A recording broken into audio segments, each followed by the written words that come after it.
नमस्कार दोस्तों, हम बरारी प्रखंड के काबर पंचायत के काबर कोठी में आ चुके हैं और यहाँ पे 1860 के दशक की जो ऐतिहासिक जगह है, जो यहाँ पे ब्रिटिश सरकार के द्वारा जो यहाँ पे नील की फैक्ट्री डाला गया था, उनकी कुछ चीज़ें आज भी यहाँ मौजूद है काबर पंचायत के काबर कोठी में। और हम उन चीज़ों के बारे में आज हम आए हैं देखने और आप लोग को तक दिखाने के लिए। आप लोग शायद इसके बारे में जानते थे कि नहीं जानते थे। और हम इनके बाद नील की खेती करवाया जाता था ब्रिटिश सरकार के द्वारा। जो कहा जाता था कि उस टाइम में किसानों से 1 बीघा में 3 कट्ठा आपको नील की खेती करना अनिवार्य था। अगर आप ना करने पर उन पे जुल्म और सितम किया जाता था और वो ब्रिटिश सरकार उनसे उनकी फायदा होती थी, अगर वो किसानों को उनसे नुकसान होती थी, क्योंकि अगर वो नील की खेती करते थे तो उनकी जमीनें जो है बंजर हो जाती थी, उनके में जो अच्छी फसल हो नहीं। लेकिन ऐसा ना करने पर ब्रिटिश सरकार उनके ऊपर अंग्रेजों द्वारा हंटर की मार, जिसको कोढ़ा कहा जाए, वो हंटर की मार लगाया जाता था और उनके ऊपर बहुत जुल्म और सितम किया जाता था जो हमारे देश के किसानों के ऊपर। और हम कैमरामैन से कहेंगे सुमित जी आइए आगे और दिखाइए इन जगह को। तो ये यहाँ पे अभी तो जंगल गया है, जंगल में दब गया है। यही है वो जगह ढांचा जो यहाँ पे नील को पानी में फुलाया जाता था। और ये पोखर है जिनसे पानी निकाल करके दिखाइए, सुमित जी जूम करके दिखाइए पोखर। ये पोखर जो है, इसी पोखर से पानी निकाल करके यहाँ पे नील को फुलाया जाता था। यही है वो जगह। और हम दिखाएंगे जो पानी इनका लाया जाता था, अभी तो गड्ढा में हो गया है और हमारे देशवासियों ने गुलामी किए हैं 200 साल तक। उसके लिए आप समझ ही जाएंगे, क्योंकि ज़्यादा तो बताने की ज़रूरत नहीं है, क्योंकि आप लोग को इन चीज़ों के बारे में पता है कि हमारे देश कितना दिन तक गुलामी किए हैं। और यही है वो जगह जहाँ पे फैक्ट्री डाला गया था। और भी हम दिखाएंगे जहाँ मशीन था। आइए कैमरामैन सुमित जी आइए इधर।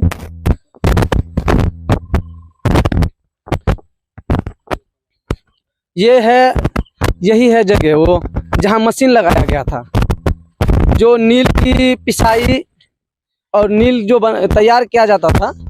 ये है वो जगह, यहाँ मशीन था। आज भी उनका रड सरिया जो है मशीन का, वो आज भी मौजूदा है। और देख सकते हैं इन पे मशीन लगा हुआ था। यहाँ से नील की सारी कुछ तैयार किया जाता था। यहाँ फैक्ट्री यहाँ था और आगे भी था, और आगे भी हम दिखाएंगे।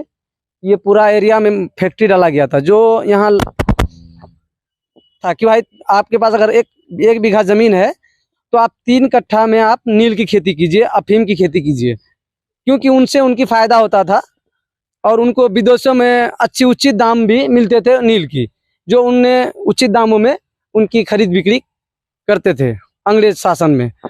तो यहाँ लेकिन हमारे देश के किसानों को उनसे बहुत ही नुकसान था।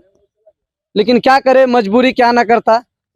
अगर उनको इस देश में अगर दूसरी फसल बुआई करनी थी तो उनका 3 कट्ठा में उनको अफीम और नील का बुआई करना पड़ता था, क्योंकि वो किसी गुलाम थे।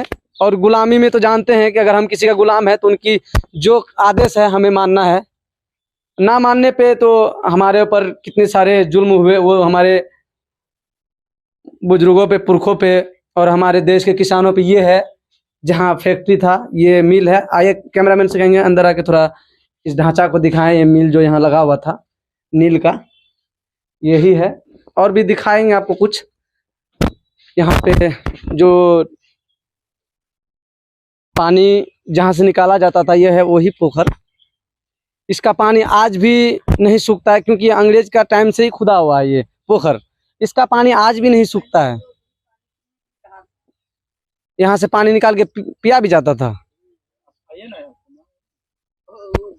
और ये कहा जाता था इनसे पानी भी निकाल के पिया करते थे वो लोग, क्योंकि उस टाइम में साफ पानी निकाला जाता था, क्योंकि ये कुआं था इनके नीचे। और यहीं से पानी निकाल करके उस सारा कुछ का। हमारे साथ सद्दाम जी जुड़े हुए हैं और इनके बारे में कुछ बताएंगे, ऐतिहासिक चीज़ें के बारे में, क्योंकि इनको जहाँ तक जानकारी हो कि आप तक जानकारी पहुँचाने के लिए हमारे साथ जुड़े हुए हैं। तो सद्दाम जी आप बताइए इनके बारे में।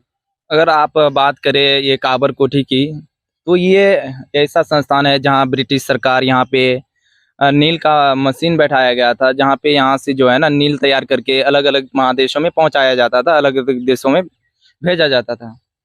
अगर हम बात करें कि यहाँ पे नील जो ये किया जाता था, ये क्यों करते थे, तो ये मेन पॉइंट ये है कि जो यहाँ के किसान लोग थे, इंडियन किसान, इंडियन फार्मर जो थे, यानी कि अंग्रेजों द्वारा इस पर एक कर लगाया गया था कि अगर आपके पास 20 कट्ठा जमीन है तो उसमें आपको 3 कट्ठा पे नील की खेती करना अनिवार्य है।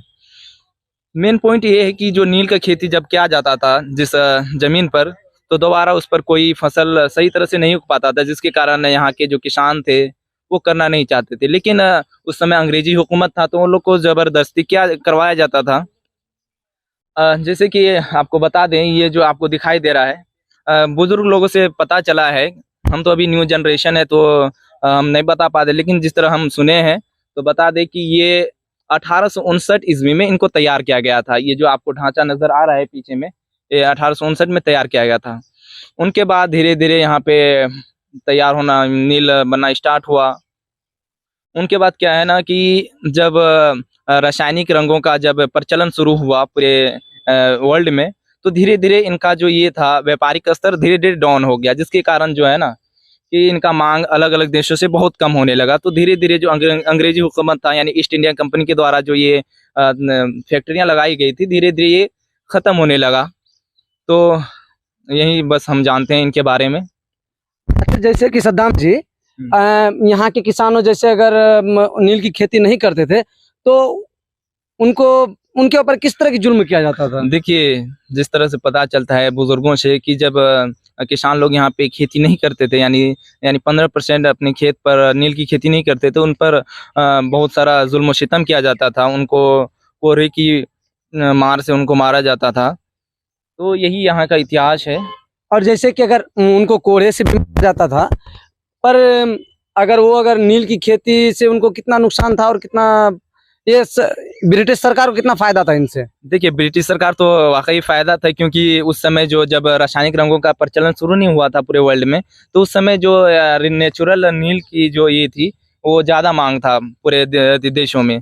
तो उनके लिए यहाँ के सरकार, जो ब्रिटिश सरकार थे, उनको बहुत मात्रा में फायदा हुआ करती थी। और जो यहाँ के किसान थे उनको तो वाकई घाटा लगेगा ही, क्योंकि जहाँ पे नील की खेती हुआ करते थे जिस जमीन पर, वो जमीन पूरा बंजर हो जाया करते थे, उस पे दोबारा कोई फसल नहीं उग पाता था सही तरीके से।